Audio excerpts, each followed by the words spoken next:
bado kunayo matumaini. Haleluya. Bado kunayo matumaini. Mtu wa Dandora unayenisikiza, tumekuja kukutangazia ya kwamba bado kunayo matumaini.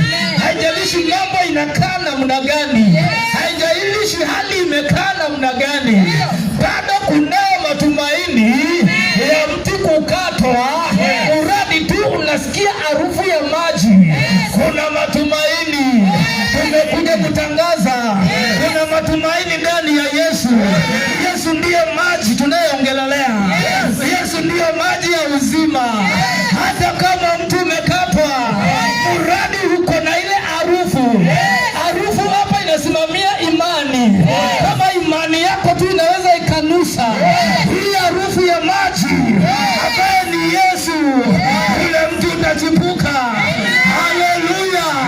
Kuna watu walianza vizuri wakiwa na ndoto kubwa, walipokuwa kwa mashule, walipokuwa wakianza ndoa, walikuwa na matumaini makubwa, lakini pale katikati ule mtu ukakatwa,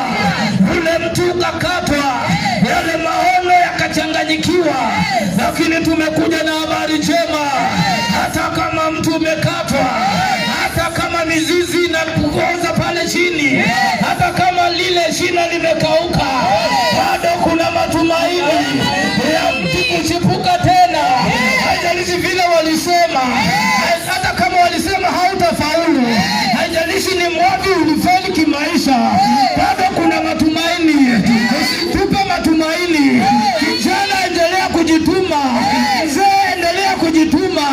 Shikilia imani yako, bado kuna matumaini. Haleluya. Pigia Yesu makofi mazuri. Mahali tumesoma Biblia inasema kunaye mwanamke mmoja ambaye alikuwa tajiri, alikuwa na mali nyingi. Ukisikia Biblia ikisema mali nyingi, ujue ni mali nyingi. Alikuwa na mali nyingi, lakini wakati alianza maisha, katika ile harakati ya maisha, Biblia inasema ya kwamba akapatwa na ugonjwa wa kutokwa na damu. Ugonjwa wake haukuwa wa kuongezea damu, ulikuwa ni wa kutoka damu, ulikuwa ni ugonjwa wa kumainasa. Hiyo ndiyo kazi ya shetani. Shetani akikamata maisha ya mtu, kazi yake ni kumainasa, kazi yake ni kutoa, kazi yake ni kutoa. Anatoa amani, anatoa furaha, anatoa matumaini. Yule mwanamke akapatwa na ugonjwa wa kutokwa damu. Miaka 12, sio mchezo. Damu inasimamia uhai, damu inasimamia uzima. Kwa hivyo kila asubuhi, kila siku, kuna uzima ulikuwa unatoka. Kuna hali ilikuwa inamekamata yeye ya kupunguzia yeye maisha, lakini tunakuja tutangaze bado kuna tumaini. Hata kama mtu umekatwa, bado kuna matumaini. Usikitie kitanzi, usikunywe dawa ya panya, usiende ushago, usirushe mikono, usiachilie ndoa yako. Bado kuna matumaini. Haijalishi watu wa familia walisema nini, haijalishi vile maandi na maango walisema, nimekuja nitangaze maneno yao sio ya mwisho, ujumbe wao sio wa mwisho. Biblia inasema mwizi alikuja kuiba na kuangamiza, pia kumalizia na kuua, lakini sio mwizi alikuja peke yake.